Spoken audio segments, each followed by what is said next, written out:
कभी कभी जीवन में हमारे मुख से ऐसी बात निकल जाती है कि उसका क्या प्रभाव पड़ेगा हम ये कभी सोचते भी नहीं।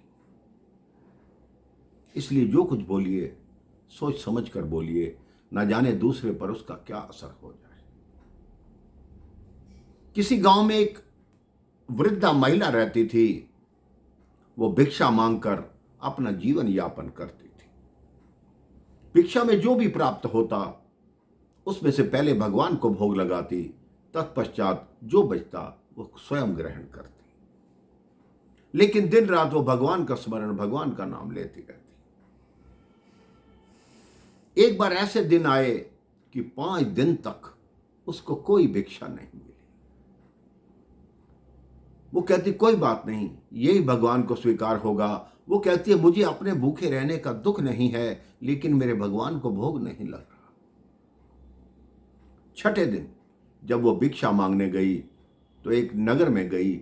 वहां के एक व्यक्ति ने उसे 2 मुट्ठी चने दे दिए भिक्षा में।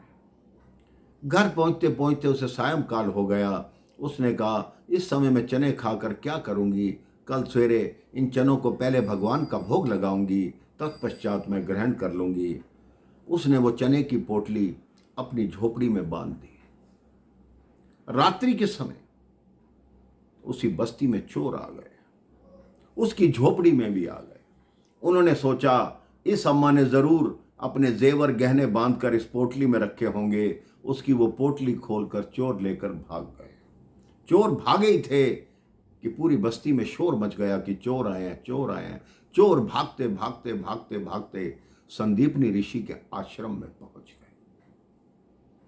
संदीपनी ऋषि के आश्रम में जैसे घुसे, वहां की आहट सुनकर जो उनके शिष्य थे, गुरु माता थी, वो जाग उठे। उन्होंने भी शोर मचाया, कौन है कौन है। तो चोर डर गए। उन्होंने वो पोटली वहीं फेंकी और छिपकर भाग गए। प्रातःकाल का समय था। उस आश्रम में झाड़ू लग रही थी तो गुरु माता ने देखा ये पोटली कैसी पड़ी है। गुरु माता ने वो पोटली उठाई, उसमें देखा कि चने हैं। उसी समय भगवान कृष्ण और सुदामा जी लकड़ियां काटने के लिए जा रहे थे। गुरु माता ने वो चने सुदामा को दे दिए कि भूख लगे तो ये चने तुम भी खा लेना और कृष्ण को भी खिला देना।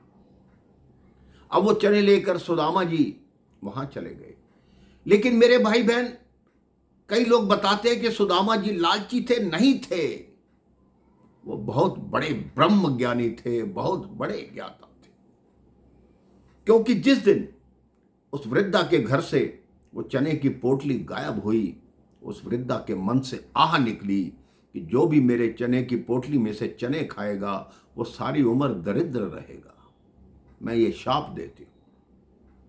अब सुदामा जी को यह ज्ञात था कि इन चनों में उस वृद्धा का शाप लगा हुआ है। उन्होंने सारे चने स्वयं खा लिए, लेकिन अपने मित्र भगवान कृष्ण को नहीं खिलाए।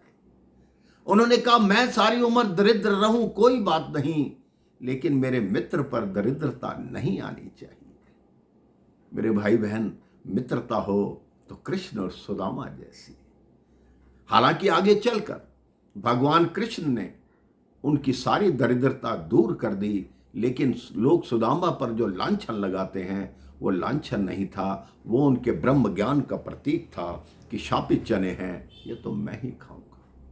इसलिए मेरे भाई बहन, कभी भी किसी को कोई ऐसी बात मत बोलिए जिसका बुरा प्रभाव आगे जाकर पड़े। वो तो सुदामा जी ब्रह्म ज्ञानी थे। अगर भगवान वो चने खाते तो हो सकता है उन्हें उस वृद्धा के शाप को उन्हें भी भुगतना पड़ता।